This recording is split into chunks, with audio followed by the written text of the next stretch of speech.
So whenever there's a dollar flow, prices have to move a lot in order to induce the existing investors to move away. And by inferring this, I can then get at this number of 40 cents, meaning like a dollar flow into the ESG portfolio increases the aggregate value of ESG stocks by 40 cents. Innovations in Sustainable Finance, a University of St. Gallen podcast by Julian Kölbel.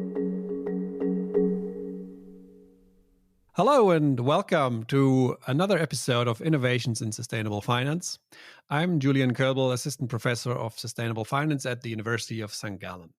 It's my great pleasure to have on the show with me today Philippe van der Beck. Philippe, welcome to the show. Thank you so much for having me. It's a great pleasure to be on. Philippe, you used to live in Switzerland until recently as a PhD student at EPFL, but now you've just started as an assistant professor at Havard Business School. Isn't that right? Yes, I joined here. My contract started on the 1st of July, so I've just recently moved to Boston and jumped right in. So this is my first semester here in Boston. Fantastic. Well, it's great that you have the time for this. We're all very proud of you at the Swiss Finance Institute, of course. So we're excited for you. And yeah, tell us a little bit. How is it these first couple of weeks? What's your experience? Yeah, so I can honestly say the research and teaching atmosphere both here is pretty extraordinary. So first of all, of course, the people, the research, of course, the Swiss Finance Institute is also extremely high quality. So I was used to that. And at HBS, it's just like that. So there's of course, an enormous focus on like collaboration, talking to each other. There's, always someone on the hallways. Everyone knows what each other's doing. Nobody's locking themselves in the office. So it's a very nice collaborative atmosphere. And yeah, so the start has been really great. They make sure that you get connected right away with everyone. You meet a lot of people right away. So the onboarding process has been phenomenal. And then the research support general here is, I think I've never seen anything like it. Just because there's essentially unlimited research funding that you can essentially do whatever you want. There's really no constraints, which is kind of nice when it comes to, for me especially, because I'm more on the data or data side when it comes to my research. And that there's no limit when it comes to purchasing creative data sets is a good thing to know. And then on the other side, so there's two sides of the coin here at HBS. One is the research, the other one is the teaching. And the teaching is, of course, as of very high value here. So they value it a lot and they put an extreme amount of effort in it. And so I started teaching right away. So this is my teaching term right now. And I'm teaching Fin 1. And it's the case Fin method. 1 is what? Fin 1 is the Finance 1 course that is the required course in the MBA curriculum, which is Basic Finance 101. So it gets everybody on board with the basic concepts of finance. And then the second term, they have Finance 2, where they speak a little bit more about the more detailed topics.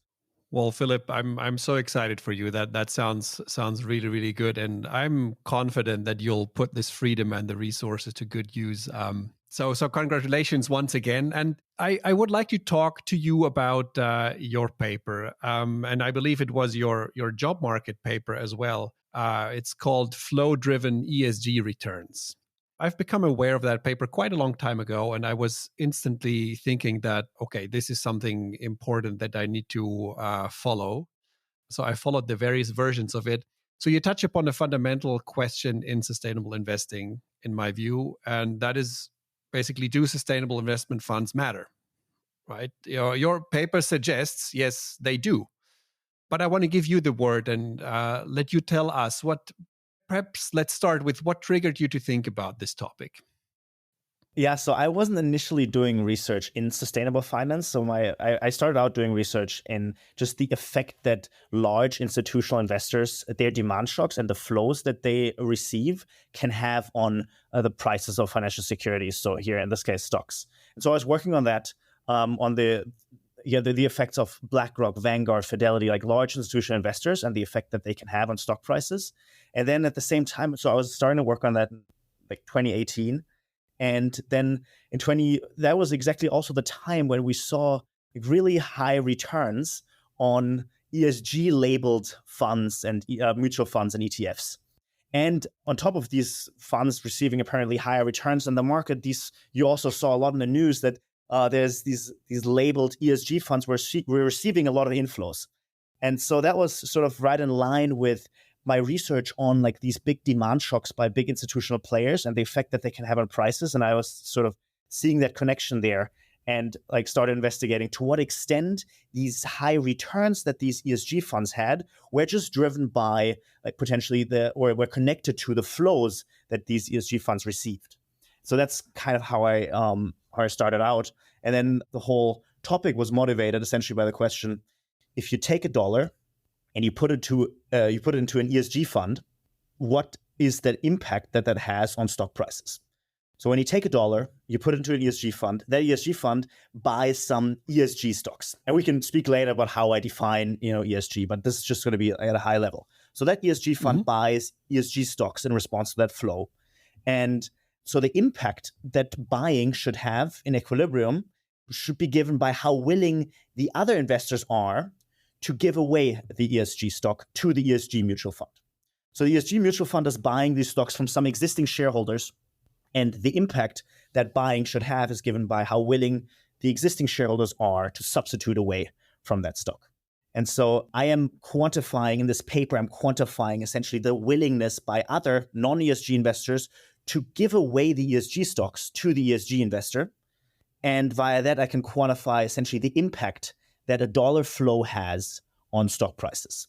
And then once you have the impact, you can compute by how much $1 flow affects the return, because when prices rise, that has an effect on the realized return.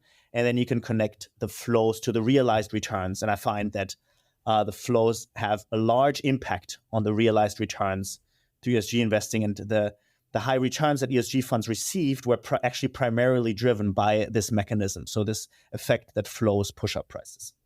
Great. So that's already a great summary of the paper. Let's stick with prices for a second, and just to get this straight. So you're saying you are, for instance, the ESG investor, and I'm a regular investor. Now you receive some new money from your investor, so you want to go out and buy some stocks to put in your fund, and I happen to own a stock that fits into your portfolio. That's a green stock. So now you come and call me and say, look, I'd like to buy, however many of my shares, and we'll have to agree on a price, right? Yeah. If I get this right, the point of your paper is the fact that I get a lot of calls and there are a lot of people trying to buy the same stock, then the price goes up. Yeah, essentially, let's say there's only us two investors, and we're both you currently hold the ESG stock and I want to buy it. Okay. And so the question is, by how much does the price have to change for you to be willing to sell it to me? So let's say you have sort of like, you think this is how much the stock is worth, and you have a certain willingness to hold on to it. And I say, I want to buy it from you. And there's a certain price where you say, okay, now I'm willing to sell it to you. If you're really unwilling to sell it to me, then the price would have to go up by a lot for you to say, okay, now finally I'll sell it to you. And if you don't really care, then you may sell it to me right away or with a tiny or marginal price increase. And so what sort of traditional finance theory would say is that stocks or investors are very easily willing to sell any type of stock when the price moves by a small amount. And the reason is that stocks are generally viewed as fairly close substitutes. And so let's say if you stay with the workhorse framework in finance, which is the capital asset pricing model that some of your listeners are familiar with, the capital asset pricing model says that the only thing that drives differences in returns or prices of stocks is their exposure to market risk, or their beta. So if two stocks have a similar beta, they should be very close substitutes in investors' portfolios. So if I want to buy a certain stock from you, then you'd be very easily willing to give that stock to me and just substitute towards some other stock that has a similar beta. And so if ESG and non-ESG stocks are viewed as or have similar betas here, then investors should be very easily willing, according to the standard theory, should be very easily willing to switch between the two And when the price of the ESG stock goes up by a little bit, they would just be easily willing to sell it and substitute towards the non-ESG stock. Right. I will sell it to you and, pocket that little difference and then just buy another stock that gives me the same returns Exactly. and has the same risk profile. So yeah, it's rational to do that relatively soon. Yeah. Okay. Yeah. And so let's say now that you have also a slight preference for holding the ESG stock. So of course you care about return and risk, but also you just want to hold the ESG stock as well. And so then, of course, when you derive a certain utility from just holding the ESG stock, then it would require a larger move in prices for you to shift away from it. And then my demand shock for that stock or my extra demand for the ESG stock would leave a larger impact on the price here. So that's the general notion. And this notion of substitutability across stocks is very embedded in like many workhorse frameworks in finance. So the general view is that, or a common view is that impact investing should have a very small impact or ESG investing should have a very small impact because investors view ESG and non-ESG stocks as close substitutes. And if they actually do that, like if you compute correlations among a bunch of stocks, you would probably, many stocks are very high, ESG and non-ESG stocks are very highly correlated, you would assume there should be close substitutes. And in this case, that should, in theory, leave a very small impact on prices if there's extra demand for ESG stocks. But what I tried to do in this paper is drill down on exactly this willingness to substitute between ESG and non-ESG stocks. And not just assume it from like some existing finance theory, but actually put a number on it. And once we've put a number on it, we can really exactly quantify the effect that a $1 flow has on prices. And you do put a number to that, right? So one of the headline findings is that $1 flowing into mutual green funds increases the value of green stocks by 40 cents. So it's kind of a relationship of 100 to 40. That sounds like quite a bit. So I was surprised. Do you think it's big? Yes, it depends on what you compare it to. But maybe let me explain how I get to that number, and then we can both discuss. Okay, give us the full tour. Yes. Yeah, if that number is big. So to arrive at that number, so that a $1 flow to an ESG fund increases the aggregate value of ESG stocks by 40 cents. How do I get to that number? So that number, computing that number involves sort of 3 steps.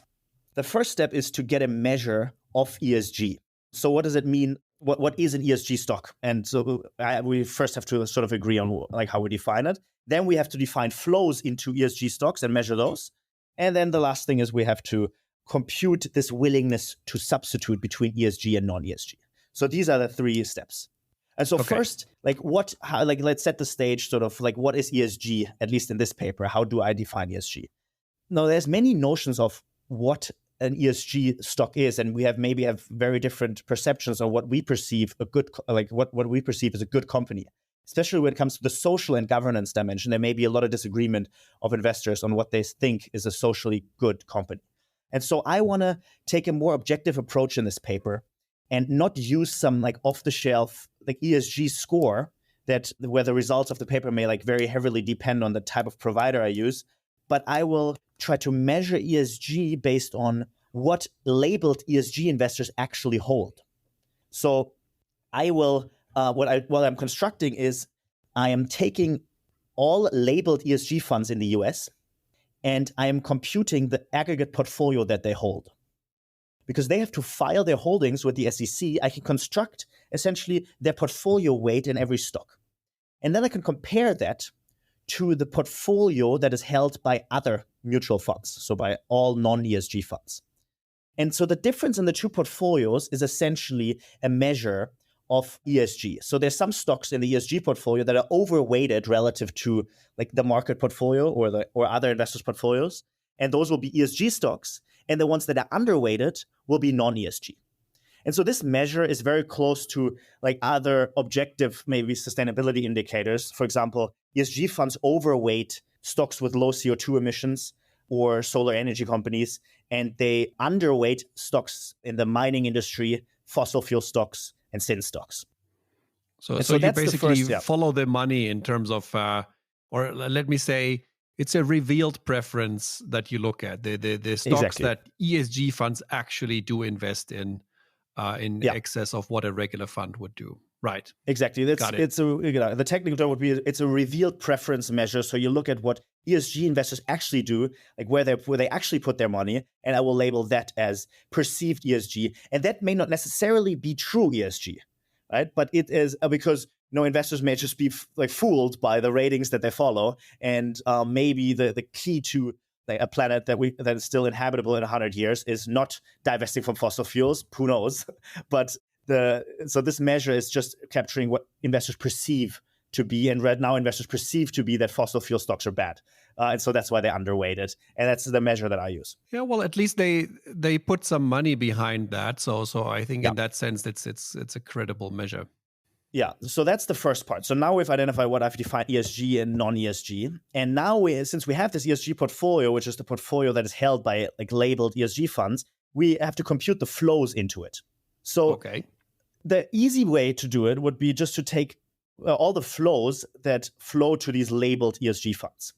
But the number of explicitly labeled ESG funds that have an ESG keyword in their name is very small, because you don't capture all of the ESG investors in the market.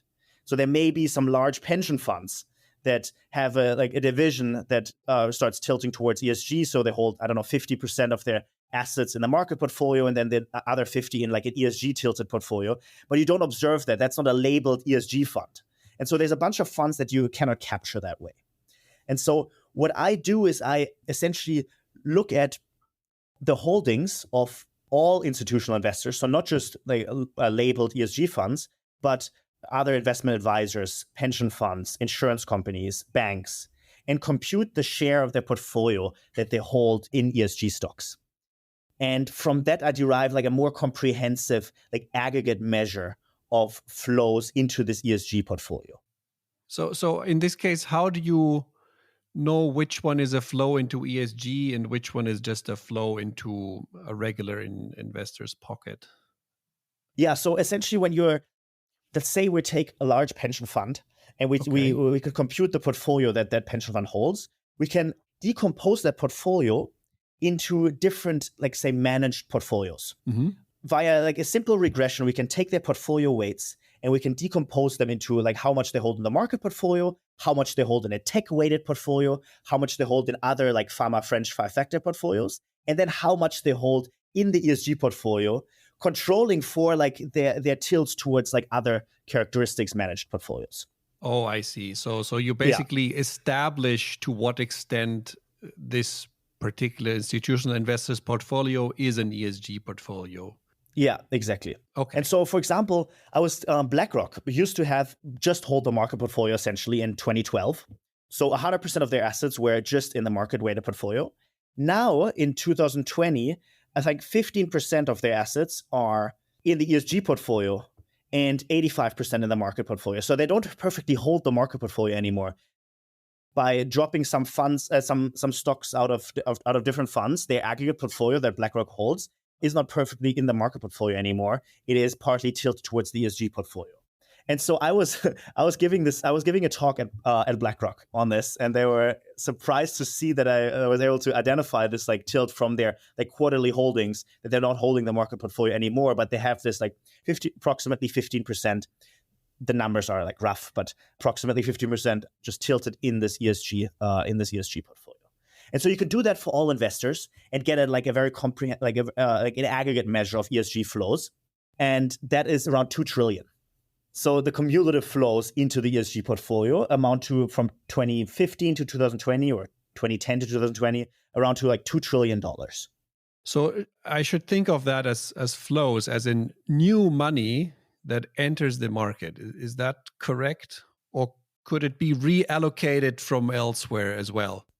This is capturing both, and I cannot distinguish between the two, unfortunately, given the data. So the data I have is only the stock holdings of institutional investors. So I don't see whether this is a trade is motivated by money coming outside of the stock market into the fund, or whether it's reallocation from one investor to another. Right, okay.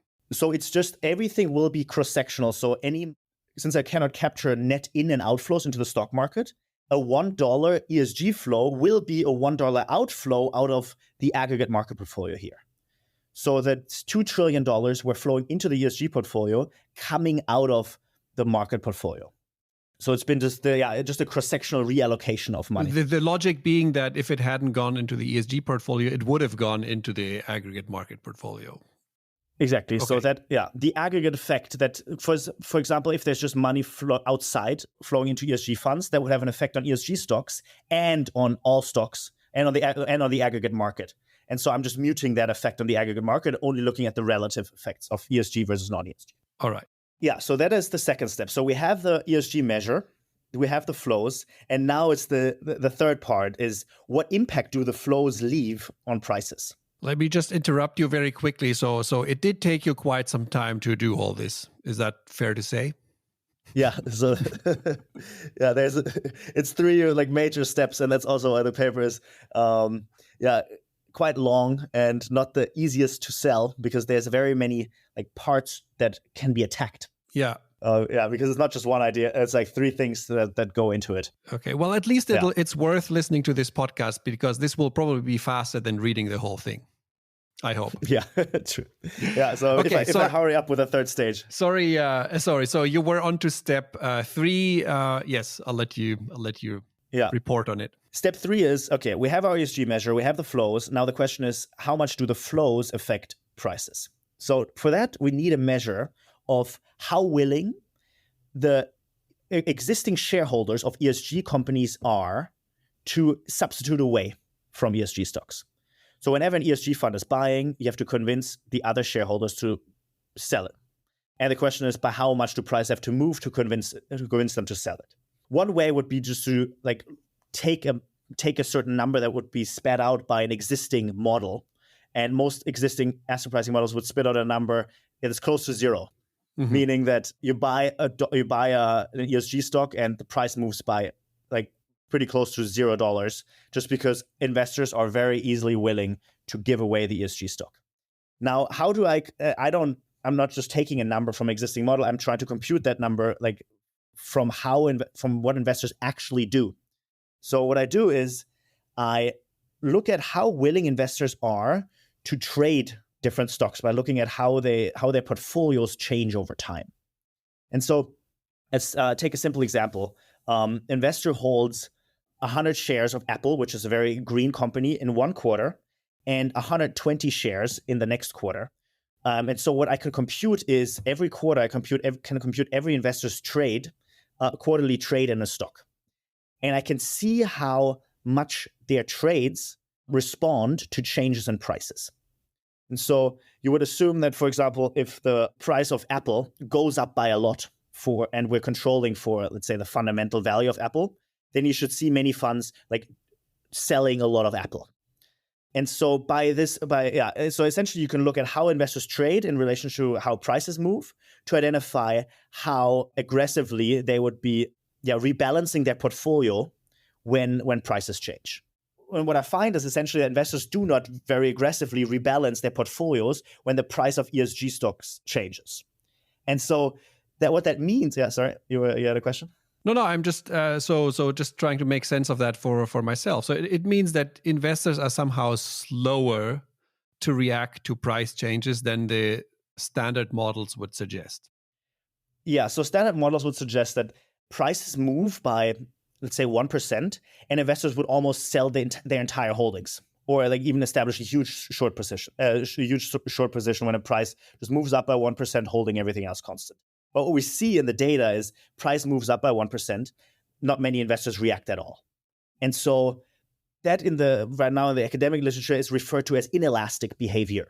Yeah. So investors don't respond very much to price changes, which is called an inelastic investor demand.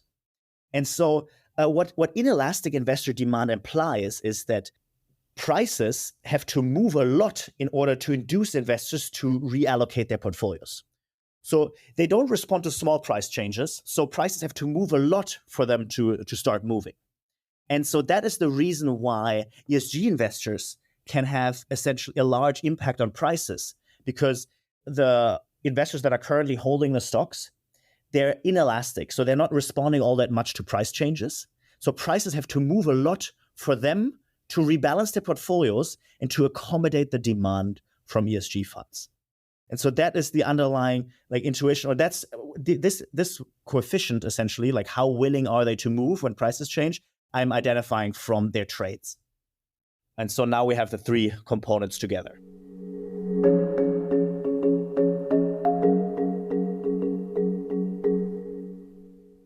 Very nice. So yeah, this notion of elasticity, just to compare that so maybe something that most people can relate to. So I used to make this example that in the case of sausages, right? If some people they decide to become vegetarian for animal welfare and climate reasons perhaps as well. And then you could argue, well, if you do that, then just the price of sausages will go down because you consume fewer sausages, and then the people who still eat sausages, they will just eat more of them. But the thing is, with sausages, there's only so much you can eat, right? So people are pretty inelastic. They're not going to just consume the double or triple amounts of sausages easily.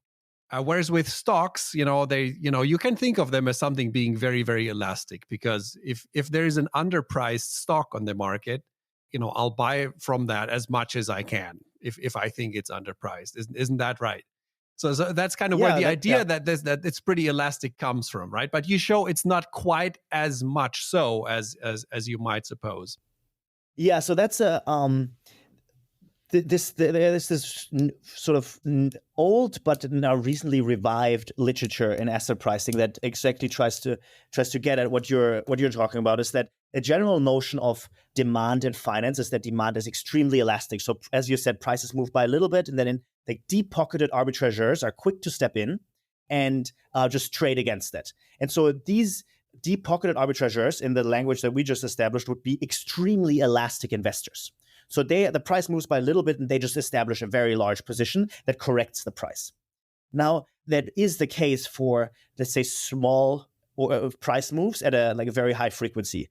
And at this point, or for these small demand shocks, they're usually very easily accommodated, let's say, by a market maker that is willing to sell you or buy you the stock at a certain bid or ask. At a certain size of demand shock, though, it becomes more relevant of who is actually owning the majority of the shares and how willing are they to give them away or trade them. And so the amount of people that are very elastic or are trading extremely aggressively, the amount of assets that they hold is relatively small. So they can accommodate small demand shocks, but when there's a huge shift, like a $2 trillion shift to ESG funds, then their capacity is quickly absorbed. And then you start moving to you're going to try to have to induce slower moving, maybe funds that have a mandate to sell you those stocks. And those funds are much more inelastic, so they're trading much less aggressively. And so for those, arguably, prices have to move much more. Now the question is still, and I think that's sorry. Go on. Yes. Okay. The question is still, of course, let's say then there's a large demand shock and the stock really hasn't changed. Why can the price move away so far from what we in finance maybe refer to as a fundamental value? And so, of course, if the fundamental value was perfectly known, then investors should be very aggressively trading against ESG stocks. And if there's no risk involved in the stock reverting back to its fundamental value. But of course, that's a very strong assumption, right? An ESG stock is not like a treasury bond where you know for sure it's going to pay you 1,000 in 10 years. It's much less certain that the stock will revert to what you view as your fundamental value or what the true fundamental value actually is. So of course, prices, since there's no clear notion of a fundamental value for many investors, it's not clear that this is a direct arbitrage opportunity, the fact that investor demand has an impact on prices. Because there just may be a lot of risk involved in trading against that. Yes. Would you agree that that Tesla stock is an interesting example in that case? Because in the early days, Tesla basically, didn't have any revenue or, hardly any profits. They were producing very few cars compared to the big ones, and they already had, a pretty high valuation. surprisingly high valuation compared to the fundamentals of the company. And that may have been at the time partly driven by ESG investors who just bought into the company because they thought, well, this is, good for the climate, electric cars. And that, at that point, there were a lot of short sellers who shorted Tesla who thought, well, this is going to all fall apart and come back to where it belongs. But somehow now the company is actually extremely profitable and sells a lot of cars. So that, I think, reflects that risk that people have, that you just, at the time, you just didn't know what is going to be the true value of Tesla in the future. It is by definition in the future. Would you say that's a fair example? Yeah, and there's, especially with respect to ESG investing, there's this notion is fairly important, because when investors are, let's say, a bunch of ESG investors are buying a very green company, then trading against that or being on the other side of that is very risky, in the sense that there may be a lot of future flows coming into that stock, further pushing up the price. And so at a very high level, a similar thing may have been like with GameStop and the frenzy of meme stocks on Robinhood, where investors are essentially reluctant to be on the other side, because the chances of further demand pushing the price further away is very much there. And so for ESG, that is certainly, I'm not necessarily saying that this is the main reason why investors are inelastic, but it's one source of inelastic behavior of why investors are unwilling to aggressively arbitrage ESG stocks, is because there is this risk of future demand further pushing the price away. But this is getting at there's many sources of why inelastic demand may arise, right? The key sort of financial economics 101 source of the inelastic demand would be risk aversion.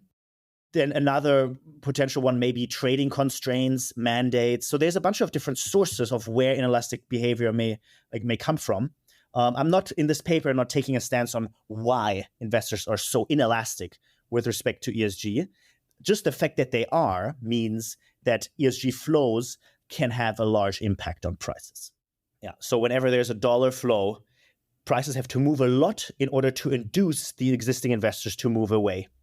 And via this, or via inferring this, I can then get at this number of 40 cents, meaning like a dollar flow into the ESG portfolio increases the aggregate value of ESG stocks by 40 cents.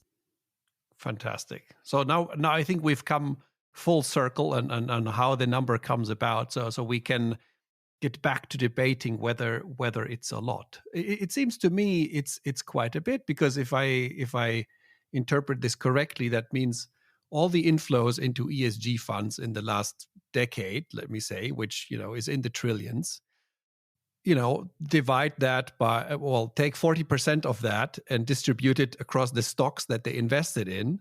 So that's a significant boost in value for all of those stocks. So certainly noticeable.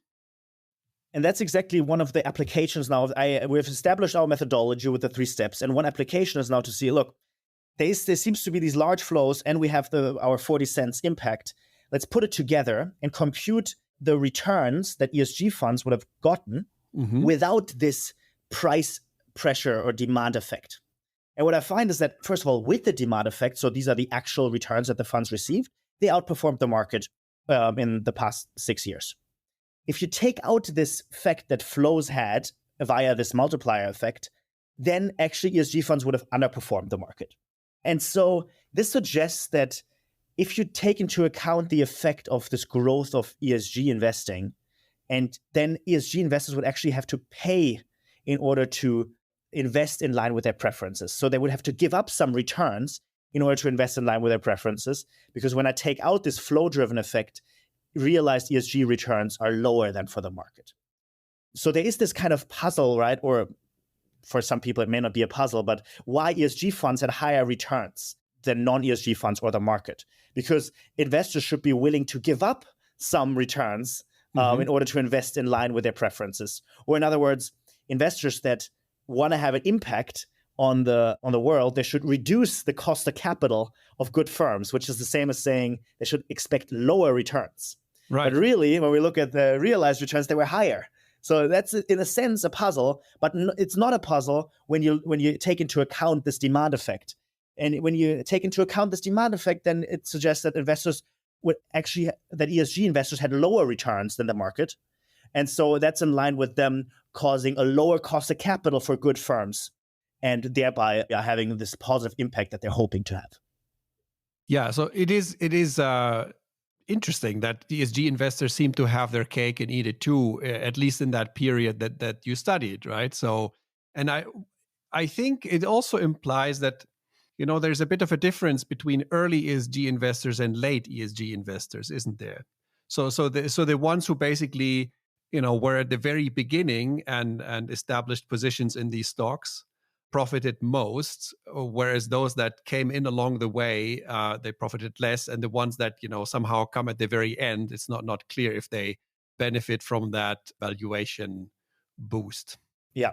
Is that? Yeah, at a very high level. Yeah, if you think about an ESG investor in equilibrium, which is this the financial economics notion that we like to use, in equilibrium, the ESG investor should have lower expected returns going forward, and that is these lower expected returns come about via a higher price today and lower expected returns going forward. But how do we get to the higher price today?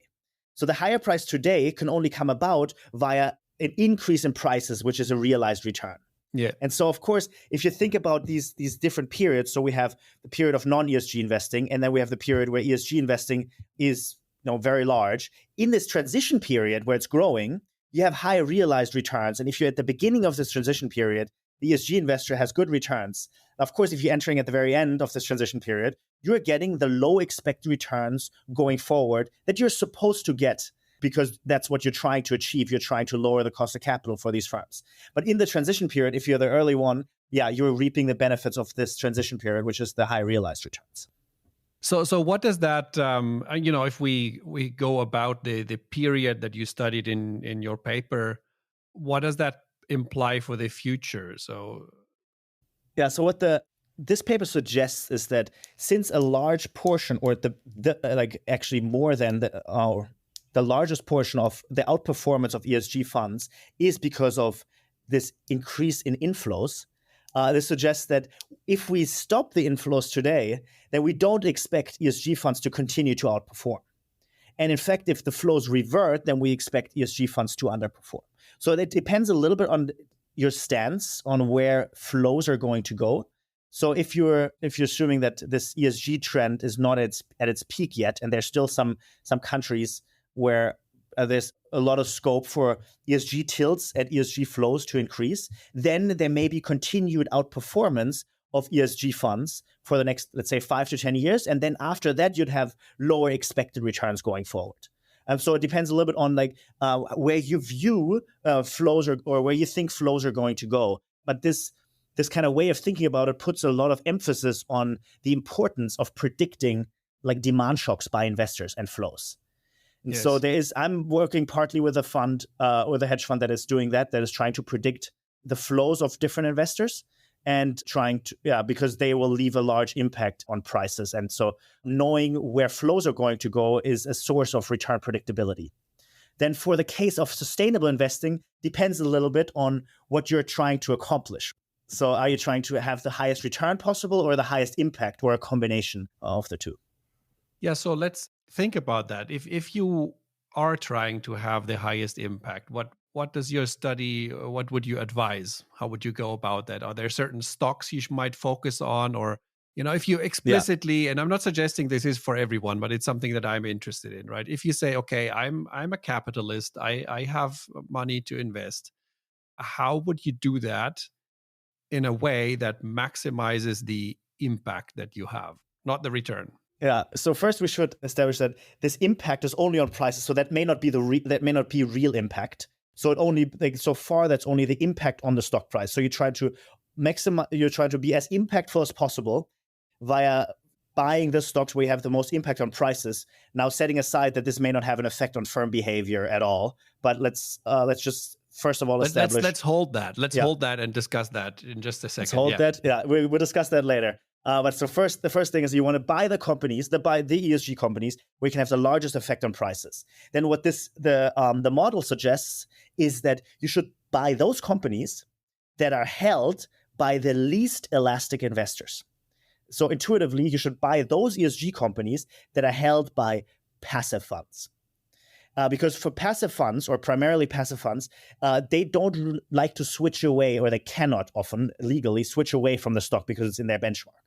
And so for those stocks that are held by passive or inelastic investors, prices have to move a lot for them to induce them to switch away. So you have a larger impact on stocks that are held by more passive or less elastic investors, and a smaller impact on stocks that are primarily held by hedge funds, who are very easily willing to sell it when prices move up by a little bit. And I'm actually testing that in the paper. Like, so where we have our, let's say, 100 different, like, very green or ESG stocks, is the impact that flows have higher for the stocks held by passive funds? And yes, that's what I find. So the impact of flows is higher, or is lower for the stocks held by hedge funds, and higher for stocks held by passive inelastic investors. What kind of stocks should I think of if you say stocks held by passive funds? Don't they hold almost any stock?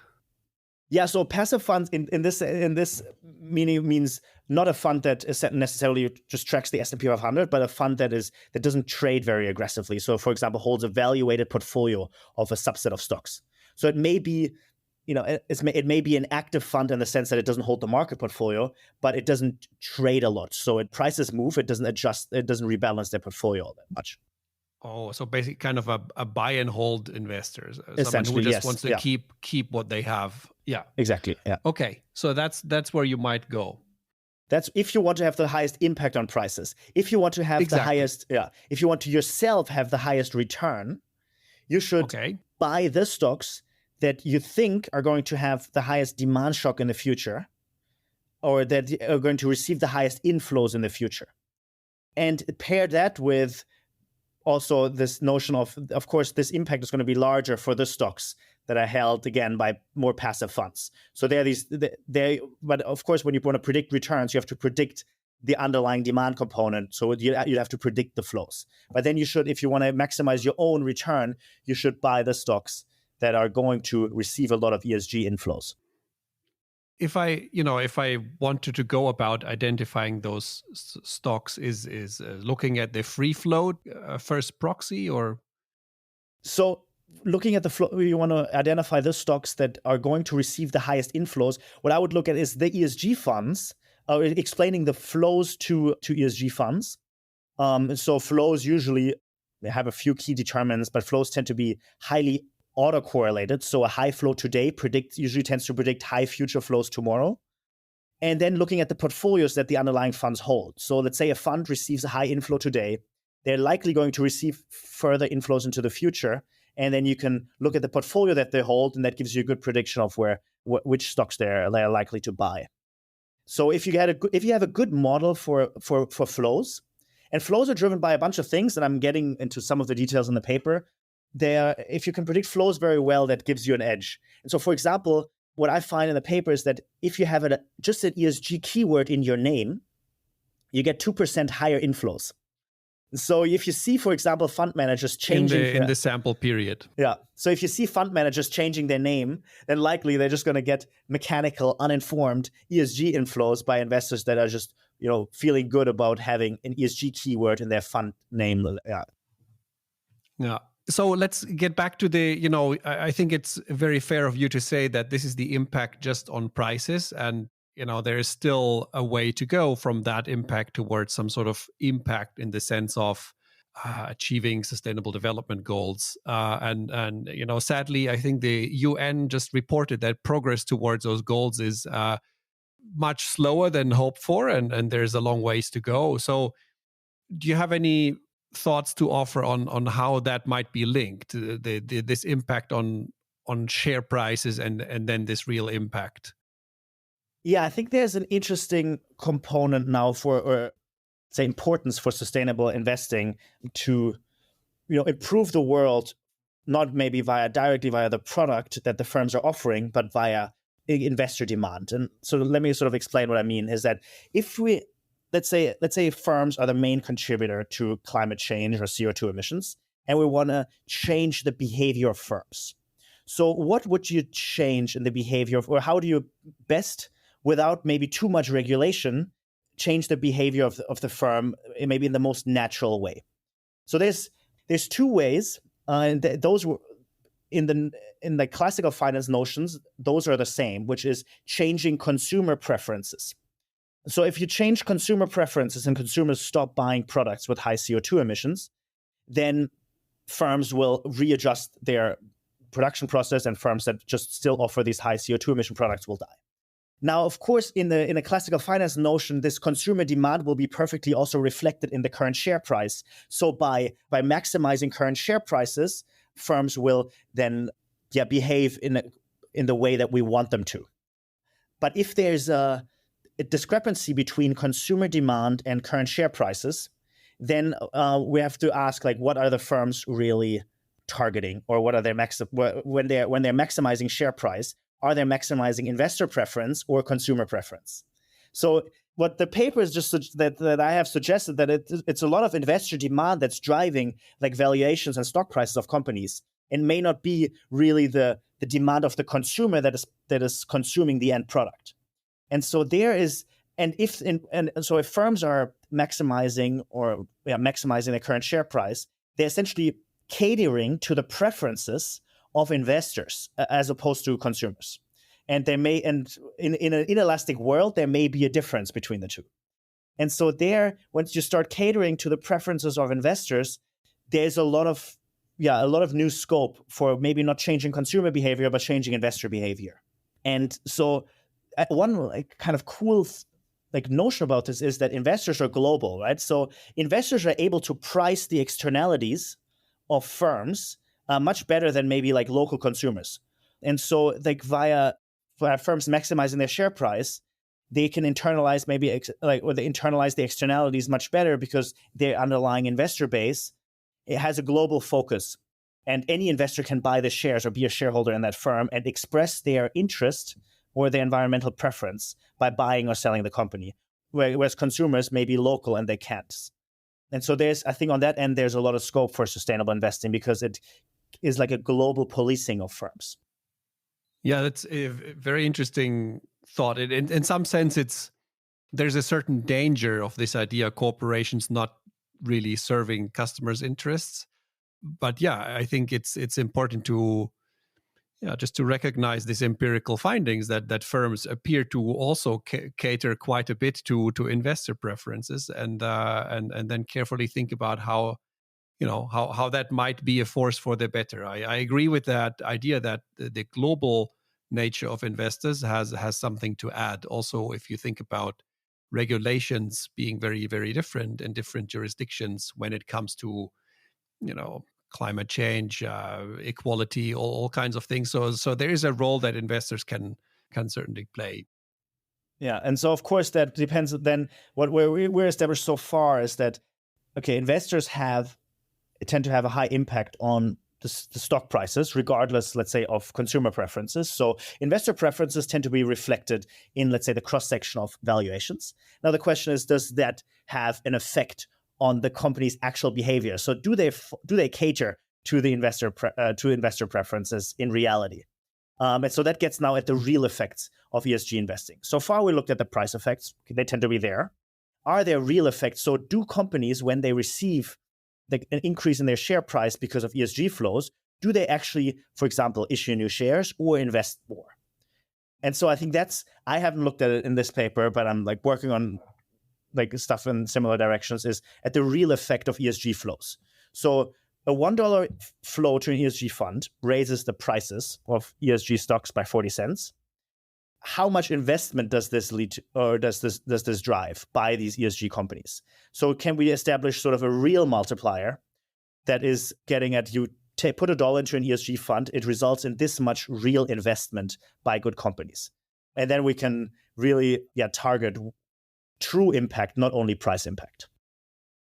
Yes, I think that's exactly the direction that future research should go into. I'm thinking there are two channels, right? One is whether the company actually raises new money, given that more beneficial valuation that they have in the market, and invests more.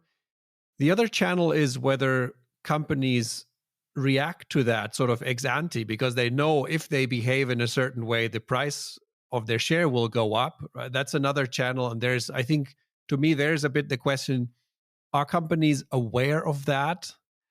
Do they have a good feeling for what is the magnitude of these effects, right? As a manager, you're kind of trying to evaluate, well, investing in that new product line, will that get me into the favor of these ESG investors? And what is that going to do to my share price? I think those are questions that are very difficult to answer for the particular firm at the moment.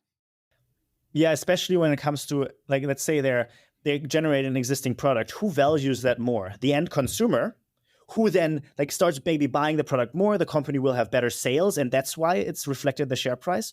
Or the investor who directly sees, oh, the company is producing a product with lower CO2 emissions or with sustainable energy, and that's why I'm starting to buy that company, and that is reflected in the share price that way. And so the two may not be the same in the notions that we spoke about before. And so the question is, who can companies fool more easily? Mm-hmm. The end consumer or the investor? Yeah, but or rather than a question of who can you fool, also just to have intelligence on what are the preferences, right? In the same way as you survey your customers to figure out what is it probably that they want more. A similar question arises on the part of the investors, because it's not as classically, margins, sales, revenue, and so forth. It is also that ESG component. And the question is very much, what is that? Yeah, and that goes back to what we spoke about with the local versus global.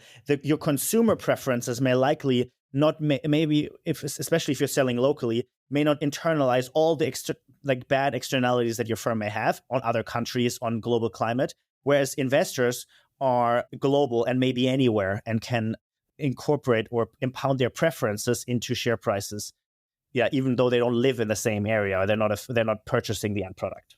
Yeah.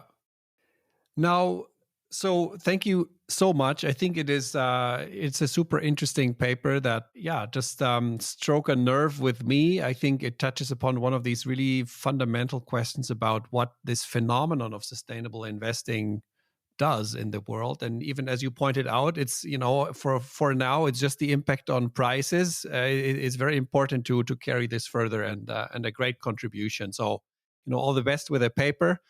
And thank you so much for sharing your insights. I'd like to ask you, kind of to finish it off, if you have, the podcast is called Innovations in Sustainable Finance, and you have some really particular insights through your research.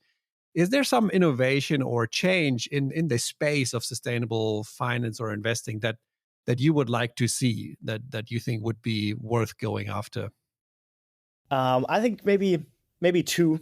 Let's say I'll do two changes. One is if investor demand tends to matter that much, the role of greenwashing becomes extremely important by ESG funds. And so many ESG funds right now can label themselves ESG without really deviating from, let's say, the S&P 500, which gives investors a feeling that they're doing something great, but they're not having an impact at all, because they're essentially putting their money in the market portfolio. But what this paper shows, not even on the price. Yeah, exactly, not even on the price. So going after that, given that there's a potentially very large effect that investors can have, that raises the importance of greenwashing also in the mutual fund space. And then the other one is emphasizing the difference, and we didn't really speak about it, but the difference between this price pressure channel and then shareholder activism. So you may buy oil companies because you want to go in there and actively change them. And so there's these two effects, right? You buy oil companies, and therefore you may push up their price a little bit, which is sort of a negative effect. But then you go into the shareholder meeting and you try to change the corporate strategy. And so that is the second part of ESG investing. And I think differentiating between the two and knowing the interactions is, I think, very important. And I don't feel like when many people invest in ESG funds, they know what the objective of the fund is. Yes, the interaction between allocation and engagement is something that'll keep us busy. I completely agree. Fantastic. Okay, so these are two great ideas. Thank you so much, Philippe, for being on the show. And and good luck. Thank you so much for having me. It's been a super fun conversation, and I hope we get to do it soon again with a different paper. All right. Yeah, I'm looking forward to it. Fantastic. So all the best at HBS. Have a great day. Thank you. You too. Bye. Innovations in Sustainable Finance. A University of St. Gallen podcast by Julian Kölbel.